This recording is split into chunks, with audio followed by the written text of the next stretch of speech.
Yes, slide 23 is talking about the rise of social work profession. What's important for this slide is you understand the role of charity organization societies that were there in between 1870s. It is the society that we refer in the book as the friendly visitor. Their task was to conduct investigation of circumstances and instruct poor on better ways of managing their lives. Remember what we've just discussed about Protestant work ethics? The premise was that the poor were poor because they were not managing their lives well or properly. So the charity organization societies would visit, and that's so-called the friendly visitor. The question will ask you, what of these among these societies were the friendly visitor? You need to recall that. The book talks at length about settlement houses, that helped people in neighborhoods to organize in terms of educating them, in terms of giving them, giving them food and all that it pertained to that. Both two of these two moments served as models for the delivery of social welfare services in the voluntary sector. Sometimes that era was called progressive era. These were the roots of the profession of social work system as we know it. So I understand the role of some of these organizations and how they have shaped the delivery of social welfare services.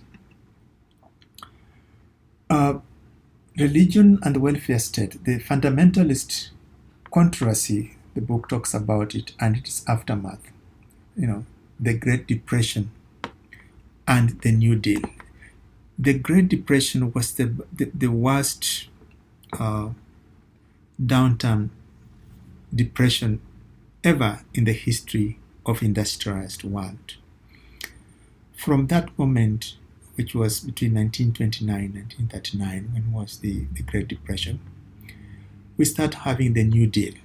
FDR proposes a New Deal. In other words, enacting programs and social services that came out of trying to address the problems and difficulties that were encountered during the Great Depression.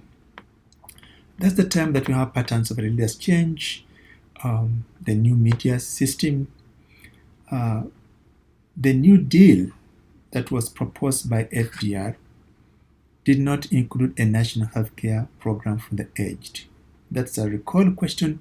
You need to remember that. The book talks about secularism. So what does it mean? I have to understand that because I think it's a recall question. Secularism basically means to draw away from religious orientation. Having these worldly rather than spiritual values.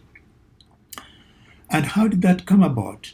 Well, the First Amendment of the American Constitution says that Congress shall make no law respecting an establishment of religion, right, or prohibiting the free exercise thereof. That is fundamentally called Establishment Clause. Now you can see how that Establishment Clause has been interpreted differently by different people. Secularism, according to the conservative movement, has contributed through history in establishment of the following. For example, in 1948, we have now the public schools and private schools. Teachers are being prohibited from promoting religion. That's part of how it was done. 1962, prayer in public schools was declared unconstitutional. All these things that I mentioned in these slides show the impact of secularism, which has always been a debatable question even today. The new Christian right movement was in response to what was basically referred as secularism. And this movement was spearheaded or led by people like Jerry Falwell, the Thomas Road Baptist Church. In 1979, he founded what basically he called the moral majority. And his argument is that Americans are religious, and so they have moral majority. And there was no way for the social and cultural values of America to be defined and shaped by the minority. So he was basically against this secularization of American social welfare system.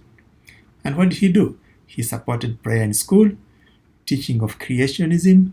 He opposed abortion, feminist uses equal rights amendment. He was opposed to that, opposed gay rights, and all this became the mantra of the new religious right.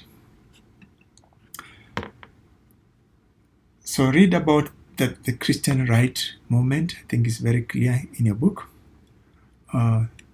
What he nurtured, what he encouraged, and to conclude, perhaps, what you need to understand about this chapter is that the book talks about the White House Office of Faith-Based and Community Initiatives. This was the federal funding available for faith-based organizations through state channels. Some of the faith-based organizations that the government, especially during the Bush era, promoted were Catholic Charities, Catholic Social Services, Jewish Family Services, Lutheran Social Services, Charitable Choice.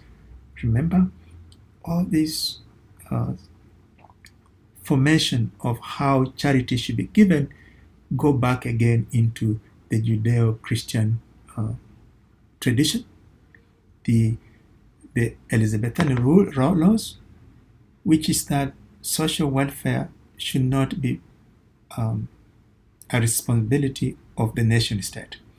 That should be a responsibility of private organizations, volunteer organizations. As we move forward, we are going to see the role of volunteerism, the role of privatization of social welfare system. The recent trend basically is that, we have now moving towards privatization. We have an increased threat of the Christian right as young generation of supporters question its priority, right? Secularism and 501c status contributes to increased clientele, causing long lines for inclusive services. That's a very recall question. You need to remember it and how it plays out. I give an activity that I usually give during face-to-face class. Perhaps just think about this question and see if you can come up with what are these 12 grand challenges facing society today. If you can rank them and maybe discuss them as a class on Blackboard. Thank you and have a wonderful week. I hope the class discussions and contributions are going to enrich everyone in the class and fundamentally to understand the role of Judeo-Christian faith. Bye-bye.